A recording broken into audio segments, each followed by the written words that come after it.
Hello students, स्वागत है आप सभी का प्रयास हर कदम सफलता की ओर एजुकेशन चैनल में। और मैं डॉक्टर शशि शास्त्री। आज हम यहाँ कक्षा 8 रुचिरा जो कि तृतीय भाग है अष्टम कक्षा के लिए, 8वीं कक्षा के लिए, उसका प्रथम पाठ जिसका नाम है सुभाषितानी, उसको हम पढ़ेंगे। हम यहाँ पाठ को पढ़ने के साथ साथ इसके अभ्यास प्रश्नों को भी देखेंगे। साथ में जो श्लोक हैं उनका हम गायन करके उनका अर्थ भी करेंगे। तो दोस्तों, अगर आप अभी चैनल पे नए हैं तो सब्सक्राइब कर ले, क्योंकि मैं पूरे जो आपके क्लास के जो चैप्टर है एनसीईआरटी की कक्षा 8 के जो चैप्टर हैं वो आपको पूरे इसमें सोल्व करवाऊंगी।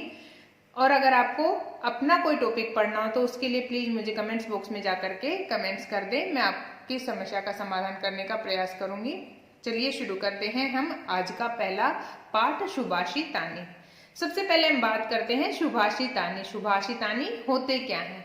जो सुभाषित शब्द है वो दो शब्दों के मेल से बना है, जो है सु प्लस में भाषित। जब हम इन दो शब्दों का मेल करते हैं तो हमारे पास शब्द बनता है सुभाषित, जिसमें सु का अर्थ होता है सुंदर, अच्छा या मधुर, जिसका कि क्या हो, जो बोलने में भी अच्छा हो और हमारे कानों को भी सुनने में अच्छा लगे, ऐसा सु का अर्थ होता है सुंदर। और साथ में दूसरा शब्द है हमारे पास भाषित, जिसका अर्थ होता है वचन या कथन। तो जो सुंदर कथन है या जो सुंदर वचन है वही सुभाषितानी कहलाते हैं। इस तरह जो सुभाषित है उसका अर्थ हो गया सुंदर वचन।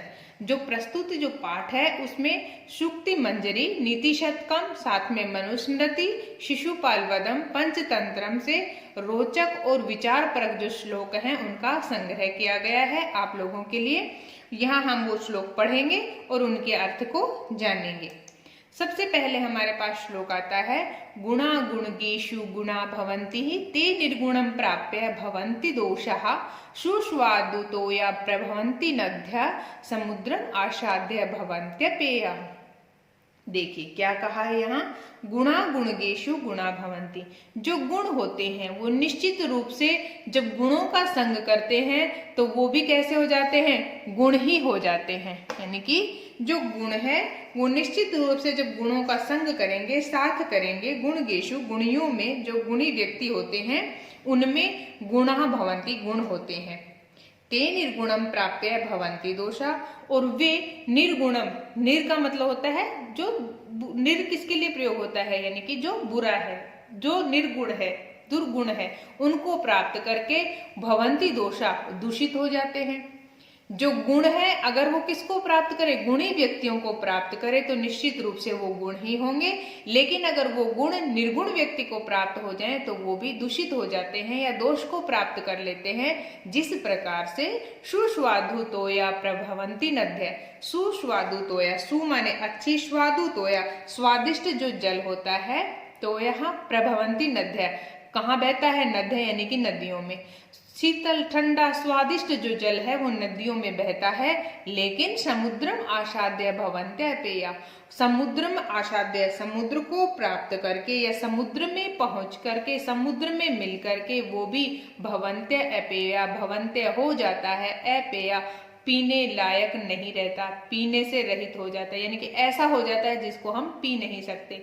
जब तक वो जल नदी में है तब तक वो सुस्वादु, अच्छा है, स्वादिष्ट है, अमृत के समान है, हमारी प्यास बुझा सकता है। लेकिन जब वो समुद्र को प्राप्त कर लेता है, क्योंकि समुद्र का गुण क्या है, समुद्र का गुण है खारापन, और जब हम वो नदी भी समुद्र को प्राप्त कर लेती है तो उसका स्वादिष्ट शीतल जल है वो भी खारा हो जाता है, क्योंकि उसमें क्या है, समुद्र, यानी कि यहाँ समुद्र को एक तरह से दोष के रूप में बताया है कि समुद्र में जब दोष है, यानी कि समुद्र का दोष क्या है, खारापन, तो उस क्षार को, उस खार को नदी प्राप्त कर लेती है तो वो नदी का जल भी खारा ही हो जाता है। उसी प्रकार से गुण अगर गुणी व्यक्ति को प्राप्त करेंगे तो गुण हो जाएंगे, लेकिन निर्गुण व्यक्ति को तो गुण भी प्राप्त हो जाए तो वो भी कैसे हो जाते हैं, दूषित हो जाते हैं। गुणा गुणगेषु गुणा भवन्ति, जो गुण है वो गुणियों में मिलकर के, गुणियों को प्राप्त करके गुण हो जाते हैं। लेकिन अगर वो निर्गुण को प्राप्त हो जाए तो वो भी दूषित हो जाते हैं। जिस प्रकार से सुस्वादु तोया प्रभवंती नद्य, सुंदर स्वादिष्ट शीतल जल नदियों में बहता है, समुद्रम आसाद्य, समुद्र में पहुंच करके वो भी पीने लायक नहीं रहता या पीने योग्य नहीं होता है। साहित्य संगीत कला विहीन है, साक्षात पशु पुच्छ विषाणहीन है, तृणम न खादन अपि जीवमान है, तद भागधेयम परम पिशुना। जो कैसे हैं साहित्य संगीत कला विहीन है, जो साहित्य से साथ ही साथ संगीत से कला से भी क्या है विहीन है, रहित है। जो व्यक्ति या जिस पुरुष के पास जिसको न साहित्य का ज्ञान है, न संगीत का ज्ञान है, न उसके पास कोई कला है, ऐसा उस इन सब चीजों से रहित है, हीन है, ये इन चीजों को जो व्यक्ति नहीं जानता वो कैसा है, साक्षात पशु पुच्छ विषाणहीन है, वो साक्षात पशु के समान है। बस क्या है उसके पास में पुच्छ यानी कि पूंछ, विषाण होते हैं सींग, उनसे हीन है, यानी कि वो बिना पूंछ और सींग के साक्षात पशु है। जो व्यक्ति साहित्य संगीत कला इत्यादि की समझ नहीं रखता है या ज्ञान नहीं रखता है, वो मनुष्य होते हुए भी बिना पूंछ और सींग के पशु के समान है। जो कैसा है, तृणम न खादन अपि जीवमानः तद भागधेयम परम पशुनाम। कहते हैं कि जो तृणम न खादन अपि, जो हम मानते हैं कि वो घास फूस नहीं खाता है फिर भी वो जीवित रहता है, तद भागधेयम परम पशुनाम। और साथ ही साथ में कहते हैं कि तद भागधेयम, कि उस इस प्रकार से उसका जो जीवन है या वो उस रहेगा तो कैसा रहेगा, परम पशुनाम, परम यानी कि बड़े पशु के समान, कि ऐसा जो व्यक्ति है वो पशुओं के समान ही अपना जीवन यापन कर देता है, हालांकि वो घास फूस नहीं खाता है और वो बिना पूंछ और विषाण के साक्षात पशु के समान होता है। लुब्धस्य नश्यति यशः पिशुनस्य मैत्री, नष्ट क्रियस्य कुलम अर्थस्य धर्मे, विद्याफलम व्यसिनः कृपणस्य सौख्यम, राज्यम प्रमत्तः सचिवस्य नराधिपस्य। जो कैसे हैं, लुब्धस्य, लुब्धस्य का मतलब क्या होता है, लुब्धस्य यानी कि जो बहुत ही कंजूस व्यक्ति होता है, नश्यति यश है, वो उसका यश का नाश हो जाता है। पिशुनश्य जो चुगलखोर है उससे मैत्री जो मित्रता है उसका नाश हो जाता है। नष्ट क्रिय से कुलम अर्थस्य धर्म, और जो काम नहीं करता नष्ट क्रिय से, जिसकी क्रियाएं नष्ट हो गई हैं, वो कुल यानी कि अपने जो कुल का अर्थ जो धन है उस प्रकार से कहते हैं उसका भी नाश हो जाता है। विद्या फलम व्यसिनस्य, जो व्यसिन जो आलसी हैं, आलस के द्वारा विद्या रूपी फल है उसका नाश हो जाता है। कृपणस्य सौख्यम, और कहते हैं कि जिस प्रकार से कृपणस्य है सौख्यम, जो कृपण व्यक्ति है उससे सौख्यम जो मित्रता है उसका नाश हो जाता है। राज्यम प्रमत सचिवस्य नराधिप, और जो राज्य है प्रमत सचिवस्य, उसमें अगर कैसा हो, जो सचिव है वो कैसा है, जो कार्य नहीं करता या आलसी है, प्रमाद करता है, इस प्रकार के ऐसे सचिव से नराधिपस्य, जो राजा है राज्य में अगर सचिव आलसी है तो उस नराधिपस्य उस राजा का भी नाश हो जाता है। लुब्धस्य नश्यति यशः पिशुनस्य मैत्री, नष्ट क्रियस्य कुलम अर्थ परस्य धर्मः, विद्या फलम व्यसिनः कृपणस्य सौख्यम, राज्यम प्रमत सचिवस्य नराधिपस्य है। ठीक है, कहते हैं कि जो लुब्धस्य नश्यति यश है, जो लुब्ध से लोभियों के यश का नाश हो जाता है, चुगलखोरों से मित्रता का नाश हो जाता है। निष्क्रिया यानी कि जो आलस्य या क्रिया नहीं करते, बिना कर्म करने वाले, वो अपने कुल के अर्थ का और साथ साथ अपने धर्म का भी नाश कर देता है। और जो आलसी हैं, व्यसिन या व्यसन है, बुरी लतें हैं, उससे विद्या के फल का भी नाश हो जाता है। और जिस प्रकार से कहते हैं कि जो सचिव है वो कैसा हो, जो प्रमत्त सचिव हो या आलसी सचिव हो तो उस राज्य के राजा का भी नाश हो जाता है।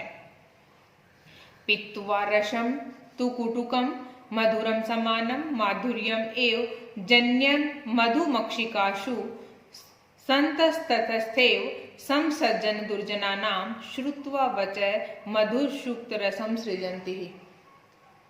पित्वा पी करके, रसम जो रस है, तू निश्चित रूप से, कटुकम मधुरम समानम, कटुकम कड़वा भी मधुर के समान हो जाता है। जिस प्रकार से माधुर्यम एव जन्य मन्य मधुमक्षिकासो, जो मधुमक्षिकाएं होती हैं, जो क्या करती है, मधुमक्खी है वो पैदा करती है, निर्माण करती है किसका, मधुर रस का निर्माण करती है। उसी प्रकार से संतस्थैव समसज्जन दुर्जना नाम, जो संत व्यक्ति होते हैं उनके साथ बैठने से, उनके संसर्ग से, उनके साथ रहने से, जो सज्जन व्यक्ति हैं उनका संग करने से, दुर्जना नाम जो दुर्जन व्यक्ति हैं वो भी उसी प्रकार से श्रुत्वा वचः, श्रुत्वा सुन करके, वचः वचनों को, मधुर सुक्त रसम सृजंती, मधुर सुक्त रस का सृजन करते हैं। या वैसे ही सज्जन जो व्यक्ति है वो भी किसका, वैसे ही सज्जन व्यक्ति उस माधुर्य का निर्माण करते हैं, सुंदर वचनों का निर्माण करते हैं, जिस प्रकार से मधुमक्खी किसका निर्माण करती है, मधुमक्खी माधुर्य का निर्माण करती है, शहद का निर्माण करती है। फिर से देखिए, जिस प्रकार से पित्वा रसम तु कटुकम, पी करके, किसकी बात हो रही है, मधुमक्खी की।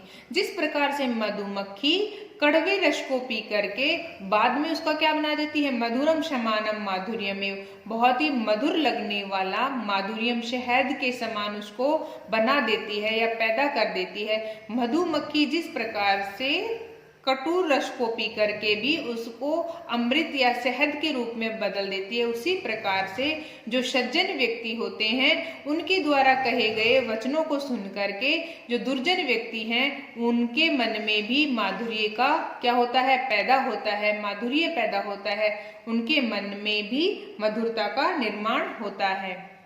विहाय पौरुषम यो हि देवम अवलंब्यते प्रासाद सिंहवत तस्य मूर्धन्य तिष्ठति वायसा।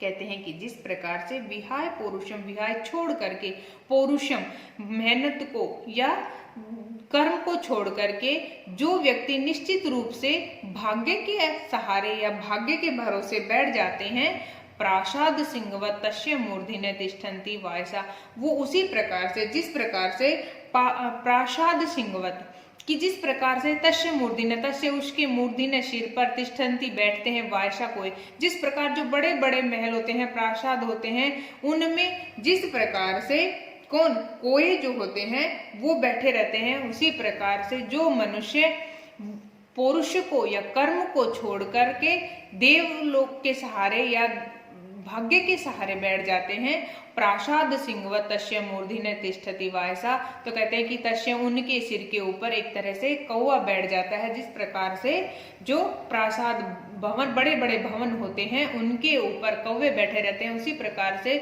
जो मनुष्य देव भरोसे बैठ जाता है तो कहते हैं कि उनके मस्तिष्क पर कौवे बैठ जाते हैं। पुष्प पत्र फल छाया मूल वल्कल दारु भी धान्या महिरूहा येषाम विमुखम यान्ति नार्थिन। पुष्प, फूल, पत्र, पत्ते, फल और छाया, मूल यानी कि जिनका की मूल, और वल्कल दारू भी, वल्कल जो वस्त्र होते हैं, दारू भी, पेड़ की जो वल्कल होता है, पेड़ की जो छाल है, दारू भी लकड़ियां होती हैं, कि जिस प्रकार से धन्या महिरुआ, धन्य है ऐसे महिरुआ वो वृक्ष, ये शाम विमुखम यान्ति नार्थिन, ये शाम जिनसे विमुखम विमुख नहीं होते हैं, यान्ति जो नहीं होते हैं, कि जिस प्रकार से नार्थिन है, कि जिस प्रकार से जो पेड़ होता है वो हमें क्या क्या देने वाला होता है, पेड़ों से हमें जो महिरुहा जो वृक्ष होते हैं, जिस प्रकार से वो हमें क्या करते हैं, वो हमें पुष्प यानी कि फूल देते हैं, पत्ते देते हैं, साथ साथ में फल देते हैं, अच्छी छाया देते हैं, वल्कल वस्त्र देते हैं, ऐसे वो पेड़ क्या है, धन्य है।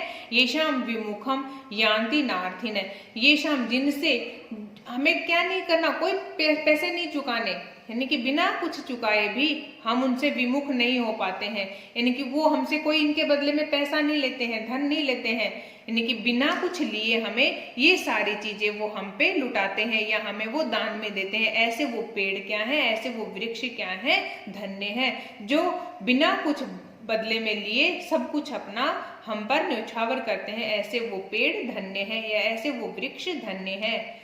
चिंतनीया ही विपदाम आदावे प्रतिक्रिया न कूप खननम युक्तम प्रदीप्ते वहनीम गृहे। कहते हैं कि जब मुसीबत आ जाए, है ना, जब मुसीबत आ जाए तब उसके ऊपर प्रतिक्रिया करना या तब उसके बचाव के लिए प्रयास करना, रास्ता खोजना वो उसी प्रकार का है जिस प्रकार से जब घर जलने लगे, प्रदीप्ते वहीनाम अग्रे है, प्रदीप्ते बहुत तेज लग गई हो या प्रज्वलित हो गई हो, वहीनाम आग गृह घर में, जब घर में आग लग गई हो उसके बाद में कूप खननम, तो कुआं खोदना, है ना। कहते हैं कि उसी प्रकार से जिस प्रकार से चिंतनीय ही विपदाम आदावे प्रतिक्रिया, जब मुसीबत आ जाए तब उसके ऊपर उसकी प्रतिक्रिया के लिए सोचना वो उसी प्रकार से हो जाता है जिस प्रकार से घर में आग लगने के बाद में कुआं खोदना। तो ये युक्ति क्या है, गलत है कि हमें हर जो विपदा है या परेशानी है उसका हमें परिणाम देख करके उसके बारे में पहले से ही विचार विमर्श करना चाहिए, फिर वो कार्य करना चाहिए। क्योंकि जब मुसीबत आ जाती है तब हमारे पास अगर साधन है तो हम उससे निकल जाएंगे, अन्यथा हम उस मुसीबत से, उस विपदा से निकल नहीं पाएंगे। चिंतनीय ही विपदाम आदावे प्रतिक्रिया न कूप खननम युक्तम प्रदीप्ते वहनिम गृह, कि कूप खनन को जो कुआं खोदना है, कब कुआं खोदना, ये युक्ति गलत है, नहीं करना चाहिए। कूप खनन कुएं की खुदाई युक्तम उस समय प्रदीप्ते वहीनाम गृह, जब घर जो है वो किससे, अग्नि से जल रहा हो, उस समय कुआं नहीं खोदना चाहिए। इसकी व्यवस्था हमें पहले से करनी चाहिए। अब हम देख लेते हैं कुछ शब्दों के अर्थ। गुणगेषु, गुणियों में, पहला शब्द है गुणगेषु, गुणियों में, गुणी जो व्यक्ति होते हैं उनमें। सुस्वादु तोया, स्वादिष्ट या स्वादिष्ट शीतल जो जल होता है उसको कहते हैं सुस्वादु। तोया का मतलब होता है जल, सु माने अच्छा, स्वादु माने स्वादिष्ट, अच्छा स्वादिष्ट जल। प्रभवंती ही निकलती हैं। समुद्रम आसाद्य, समुद्रम प्लस में आसाद्य, समुद्र में आसाद्य यानी कि मिल करके या पहुंच करके। भवंत्य अपेय, भवंती हो जाती हैं, क्या हो जाती है, अपेया, पेया मतलब पीने योग्य, और अपेया जो पीने योग्य नहीं है ऐसी। विषाणहीन, विषाण यानी कि सींग से, हीन माने रहित, सींग के बिना या सींग से रहित। खादन अपि, खादन प्लस में अपि खाते हुए भी। जीव माना जिंदा रहता हुआ। पिशु नश्य जो कैसा है, चुगलखोर है। व्यसनीन जो कैसा है, व्यसन होते हैं बुरी लत, व्यसनीन बुरी लत वाला या जिसको बुरी लत लग गई हो। नराधिपस्य, नर प्लस में अधिपस्य, राजा की या जो कैसा है, नरों का जो अधिपति है तो उसको कहेंगे राजा को।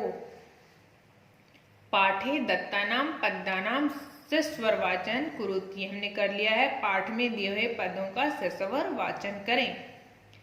श्लोकांशेषु रिक्त स्थानानि पूर्यत, इसमें जो श्लोक के अंश हैं उसको रिक्त स्थान में पूरा करना है। पहला हमारे पास श्लोक था अब देखिए पहला हमारे पास है समुद्रम आसाद्य भवंत्यः अपेया, समुद्र को प्राप्त करके नदियों का जल कैसा हो जाता है, वो भी पीने से रहित हो जाता है। अगला है श्रुत्वा वचय मधुर सुक्त रसम सृजंती ही, श्रुत्वा सुन करके वचय वचनों को मधुर सुक्तम रसम सृजंती, मधुर अच्छा सुक्त रस जो है वो सृजंती निर्माण करते हैं। जो संत लोग होते हैं उनके वचनों को सुन करके जो दुष्ट लोग होते हैं उनके मन में भी अच्छे विचार उत्पन्न होते हैं। तद्भाग ध्येयम परम पशूनाम। विद्याफलम व्यसनीनः कृपणस्य सौख्यम। पौरुषम विहाय य देवम एवावलंब्यते। चिंतनीया ही विपदाम आदावेव प्रतिक्रिया। प्रश्नानामुत्तराणि एक पदेन लिखत, जो प्रश्न हैं इनके उत्तर एक पद में आपको लिखने हैं। व्यसनी ने किम नश्यति, जो व्यसनी व्यक्ति होते हैं, व्यसनी ने उससे व्यसनों से किसका नाश हो जाता है, तो विद्या के फल का नाश हो जाता है। व्यसनी ने विद्या फलम नश्यति, जो बुरी लत वाले व्यक्ति होते हैं वो विद्या के फल का नाश कर देते हैं। कस्य यश नश्यति, कस्य किसका, यश है, यश है वो नश्यति नाश हो जाता है। लुब्धस्य यश नश्यति। मधुमक्षिका किम जन्यति, मधुमक्षिका माधुर्यम एव जन्यति। मधुमक्खी माधुर्य को, अमृत को, शहद को पैदा करती है। मधुर शुक्त रसम के सृजन्ति, मधुर शुक्त रसम के सृजन्ति, मधुर शुक्त रसम सन्तः सृजन्ति। अर्थिनः केभ्य विमुखा न यान्ति, अर्थिनः महिरुहेभ्य विमुखा न यान्ति। अधोलिखित तद्भव शब्दानां कृत्य पाठात् चित्वा संस्कृत पदानि लिखित। यहाँ आपको कुछ तद्भव शब्द दिए हैं, इनको चुन करके यहाँ आपको तत्सम शब्द बताने हैं या संस्कृत के पद यहाँ आपको लिखने हैं। पहला है कंजूस, जिसको कहते हैं कृपण है। अब हमें बताना है कड़वा, जिसको कि हम क्या कहेंगे, कड़वा, कटुकम। पूंछ, ये कैसा है, तद्भव शब्द है, पुच्छम। अगला है लोभी, जो तद्भव शब्द है, इसका तत्सम शब्द हो जाएगा लुब्ध। मधुमक्खी तद्भव शब्द है, इसका तत्सम हो जाएगा मधुमक्षिका। तिनका, यानी कि ये हिंदी का या तद्भव शब्द है तिनका। अब हम इसको क्या कहेंगे, तृणम, यानी कि इसका संस्कृत पद हो जाएगा तृणम। अधोलिखितेषु वाक्येषु कर्तृपदम क्रियापदम च चित्वा लिखित। यहाँ हमको कर्तृपद और क्रियापदों का चयन करना है। यहाँ हमारे पास एक वाक्य है, इस वाक्य के आधार पर हमें इसमें कर्ता क्या है और इसमें क्रिया कौन सी है उसको हमें चुनना है। पहला हमारे पास वाक्य है, संत है मधुर शुक्त रसम सृजन्ति। तो संत जो है वो मधुर शुक्त रस का सृजन करते हैं। इसमें मधुर क्रिया क्या है, सृजन्ति। कौन करते हैं, संत करते हैं। तो कर्ता क्या हो गया हमारे पास, संतः, और क्रिया हो गई सृजन्ति ही। अगला है निर्गुणम प्राप्य भवन्ति दोषः। निर्गुणों को प्राप्त करते हैं करके भी कौन दूषित हो जाते हैं, भवन्ति दोषा, गुण जो है वो दूषित हो जाते हैं। तो क्या आएगा इसमें, कर्ता हो जाएगा दोषः, भवन्ति ही यानी कि क्या हो जाएगी, क्रिया। गुण गुण गुणगेषु गुणा भवन्ति ही। यहाँ हमें बताना है इसमें कर्ता क्या है, गुण है, और भवन्ति क्या है, क्रिया है। मधुमक्षिका माधुर्यम जन्येत। मधुमक्षिका माधुर्य को पैदा करती है, माधुर्य यानी कि अमृत को या रस को पैदा करती है। तो कर्ता क्या हो जाएगा, मधुमक्षिका, और क्या किसको करती है, क्या करती है, पैदा करती है। जन्येत क्रिया हो गई, क्रिया हो गई। पिशु नश्य मैत्री यश नश्यति। पिशु नश्य जो चुगलखोर है उससे मैत्री यानी कि हमारी दोस्ती का, और साथ में यश नश्यति, यश का भी क्या होता है, नाश होता है। तो पिशु नश्य दोस्ती यानी कि जो कैसा है, चुगलखोर है, उसकी मित्रता से यश का नाश होता है। यहाँ हमें कर्ता पद बताना है, तो इसमें हो जाएगा मैत्री और नश्यति हो जाएगी हमारी क्रिया। अगला है नद्य समुद्रमासाद्य अपेया भवन्ति। नदियां जो है समुद्र को प्राप्त करके पीने से रहित हो जाती हैं या उनका जल पीने योग्य नहीं होता है। तो हमारे पास यहाँ कर्ता पद हो जाएगा नद्य और क्रिया हो जाएगी भवन्ति ही। अगला है रेखांकित पदानि अधिकृत्य प्रश्न निर्माण कुरुति। यहाँ आपको प्रश्नों का निर्माण करना है। अब हमारे पास पहला है गुणा गुणगेषु गुणा भवन्ति। जो गुण होते हैं गुणियों को प्राप्त करके ही गुण बन जाते हैं, या गुणों को प्राप्त कर गुणियों को प्राप्त करके गुण बन जाते हैं। तो हमें यहाँ गुणा के स्थान पर बताना है, प्रश्न का हमें निर्माण करना है। तो जब हम प्रश्न का निर्माण करेंगे तो ये यहाँ क्या हो जाएगा, के गुणगेषु गुणा भवन्ति ही।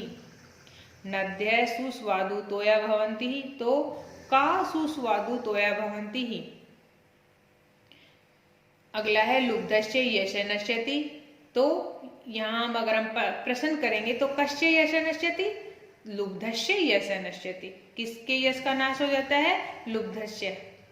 मधुमक्षिका माधुर्यम जन्यति, का माधुर्यम जन्यति, का माने कौन, माधुर्यम एव जन्यति, कौन शहद को पैदा करती है, तो मधुमक्षिका माधुर्यम जन्यति। तस्य मूर्धनि तिष्ठन्ति वायसा। तस्य मूर्धन्यम तिष्ठन्ति वायसा तो तस्य किम तिष्ठन्ति वायसा तो तस्य मूर्धिम तिष्ठन्ति वायसा, उसके उनके तस्य उसके सिर के ऊपर तिष्ठन्ति बैठते हैं वायसा कौवे। कहते हैं ना कि इनके सर पे कौवा बैठ। कभी हम जब ऐसा कार्य कर देते हैं जिसमें जो कहें कि जो कैसा है, जिसमें हमने कोई दिमाग नहीं लगाया, या हम कभी कभी ऐसा कार्य कर देते हैं जो मंद बुद्धि करते हैं, तब कहते हैं कि हमारे सर पे क्या बैठा, कौवा बैठा, कि हमने उस समय ऐसा निर्णय लिया। ये हमें कोई हमारा अगर फैसला गलत हो जाए तो कहते हैं कि उस दिन पता नहीं हमारे सर पे क्या कौवा बैठ गया था जिससे हमने आज ये फैसला ले लिया। तो ये बात यहाँ ये एक लोकोक्ति में भी प्रचलित है, आज भी समाज में एक लोकोक्ति के रूप में प्रचलित है कि तुम्हारे सर पे क्या कौवे बैठे थे जो तुमने ये निर्णय लिया। ठीक है, अब अगला है उदाहरण अनुसारम पदानि पृथक्कृत, उदाहरण के अनुसार पद को अलग करें। समुद्रम आसाद्य, समुद्रम प्लस में आसाद्य, समुद्रम आसाद्य। ऐसे ही आगे हमारे पास अगला वर्ण आता है माधुर्यम एव। तो अब हम ये इस शब्द को जब हम तोड़ते हैं तो माधुर्यम प्लस में एव, माधुर्यम एव। अल्पम एव, अल्पम प्लस में एव, अल्पम एव। सर्वम एव, सर्वम प्लस में एव, सर्वम एव। दैवम एव, दैवम प्लस में एव, दैवम एव। महात्मनाम उक्ति ही, महात्मा नाम प्लस में उक्ति, महान जो व्यक्ति होते हैं उनकी कही हुई उक्ति माने उनके कथन। विपदा, विपदामा दा एव, तो विपदामाव प्लस में एव। अब आता है आपका योग्यता विस्तार। प्रस्तुत पाठ में महापुरुषों की प्रकृति, गुणियों की प्रशंसा, सज्जनों की वाणी, साहित्य संगीत कला की महत्ता। साहित्य क्या होता है, साहित्य हमें गद्य के रूप में और पद्य के रूप में प्राप्त होता है, यानी कि किसी भी कवि के द्वारा या किसी लेखक के द्वारा लिखी गई रचना जिसमें उसके अपने भाव होते हैं, समाज की जो भी बातें होती हैं वो हमें साहित्य के माध्यम से ही पता चलती हैं कि उस समय का समाज कैसा था। तो कहते हैं कि जो व्यक्ति साहित्य नहीं पढ़ता, साहित्य पढ़ने से व्यक्ति को ज्ञान की प्राप्ति होती है, साथ ही जो इसमें संगीत को भी जिस समझ नहीं है, कला से जो विहीन है, ऐसे व्यक्तियों को कैसा बताया है, उनको सबको पशु के समान बताया है। तो इसकी बहुत ही महत्ता रहती है। एक कैसा व्यक्ति बनने के लिए, एक सज्जन व्यक्ति बनने के लिए इन चीजों की आवश्यकता रहती है, साहित्य की, संगीत की और कला की। चुगलखोरों की दोस्ती से होने वाली हानि, यानी कि जो चुगलखोर व्यक्ति होते हैं उनके साथ कभी दोस्ती नहीं करनी चाहिए। स्त्रियों के प्रसन्न रहने में सबकी खुशहाली को अलंकारिक भाषा में प्रस्तुत किया है। पाठ के श्लोकों के समान अन्य सुभाषितों को भी याद रखें तथा जीवन में उनकी उपादेयता पर विचार करें। येषां न विद्यां न तपो न दानं ज्ञानं न शीलं न गुणो न धर्मं ते मृत्यु लोके भुवि भारभूता मनुष्य रूपेण मृगाश्चरन्ति। ये भी नीति शतक का एक श्लोक है। इसमें कहा है ये शाम जिसके पास में न विद्या है, न तप है, न वो दान करता है, न ही उसके पास ज्ञान है, न ही सहनशीलता है, ये सब उसके अंदर न गुण है न धर्म है, तो कहते हैं कि ते माने वे सब, ते माने वो वे सब मृत्यु लोके, इस पृथ्वी को ही मृत्यु लोक कहा है। तो इस पृथ्वी के ऊपर ये सभी के सभी इस पृथ्वी के ऊपर या इस मृत्यु लोक के ऊपर, इस भूमि पर भार स्वरूप है। वो मनुष्य के रूप में मृगा, यहाँ मृगा का अर्थ होता है पशु के समान ही, पशु के समान ही चरंती विचरण करते हैं या रहते हैं। जिस प्रकार से इस पृथ्वी के ऊपर पशु रहते हैं उसी प्रकार से ये लोग भी अपने जीवन का यापन करते हैं। कौन लोग? जिनके पास में न ही विद्या है, न ही जिनके पास में तप है, न दान है, न ज्ञान है, न शील रूपी गुण है। तो कहते हैं कि इस प्रकार के व्यक्ति इस मृत्यु लोक पर या पृथ्वी लोक पर मनुष्य के रूप में पशुओं के समान रहते हैं। यहाँ मृगा का अर्थ हम पशु जाति से लेंगे, संपूर्ण पशु जाति से लेंगे। हम मृग का अर्थ हिरण के रूप में नहीं लेंगे, पशु जाति के रूप में लेते हैं। गुणः पूजा स्थानम गुणेशु न च लिंगम न च वै। कहते हैं कि जो पूजा स्थान होते हैं वहां गुणों की पूजा होती है, किसी लिंग की या फिर आयु की या उम्र की, ऐसा नहीं है। ठीक है ना, हमें किसकी पूजा करनी चाहिए? गुणों की पूजा करनी चाहिए। न्यायात पथ प्रविचलन्ति पदम न धीरा। जो धीर व्यक्ति होते हैं वो न्याय के पथ से कभी भी विचलित नहीं होते हैं, वो हमेशा न्याय के पथ पर ही चलते हैं। दुर्जने परिहरितव्यो विद्या अलंकृतो अपि सन, कि जो दुर्जन व्यक्ति होते हैं वो कैसे होते हैं, विद्या अलंकृतो अपि सन, परिहरितव्यो दूर कर देते हैं विद्या रूपी अलंकार को। न प्राणांते प्रकृति विकृतिजन्य च उत्तमा नाम, कहते हैं कि न निश्चित रूप से जो प्राण आनते हैं, प्राणों का जो अंतिम समय होता है उसमें प्रकृति विकृति जायते चेतमानम, चेतना जो चेतन जो मन है उससे ही हमारी प्रकृति की और विकृति की उत्पत्ति होती है। प्रकृति यानी कि हमारा व्यवहार, एक तरीके से हम यहाँ कह सकते हैं कि जो हमारा व्यवहार है, हमारा आचार विचार है वो उत्पन्न होता है।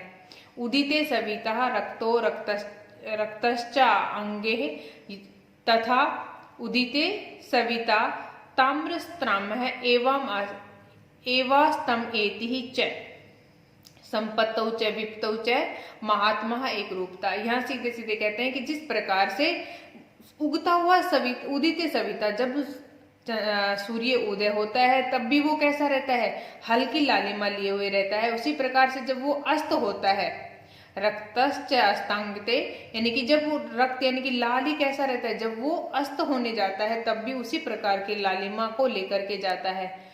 कहते हैं कि उसी प्रकार से जो सज्जन व्यक्ति होते हैं, जो महान व्यक्ति होते हैं, वो संपत्ति में भी और विपत्ति में भी एक ही समान रहते हैं, या उनका जो व्यवहार है वो ऐसा ही रहता है।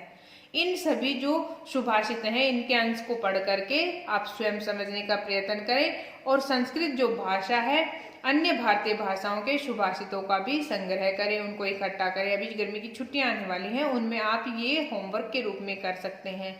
गुणा गुणगेषु गुणा भवन्ति, इस पंक्ति में विसर्ग संधि के नियम में गुणः के विसर्ग का दोनों बार लोप हुआ है, संधि के बिना पंक्ति गुणा गुणगेषु गुणा भवन्ति होगी ही, यानी कि जिस प्रकार से ये गुणा है इसमें ये विसर्ग संधि होकर के इसका लोप हो गया है। दोस्तों, अगर आपको ऐसी ही वीडियोस देखनी है तो प्लीज चैनल के साथ बने रहें। आपको अगर ये वीडियो अच्छी लगी हो तो इसको लाइक करें, अपने साथी दोस्तों के साथ शेयर भी करें, और अगर आप चैनल पे नए हैं तो प्लीज चैनल को सब्सक्राइब जरूर कर लें। आगे आने वाली और वीडियोस की जानकारी आपको मिलती रहेगी। धन्यवाद दोस्तों।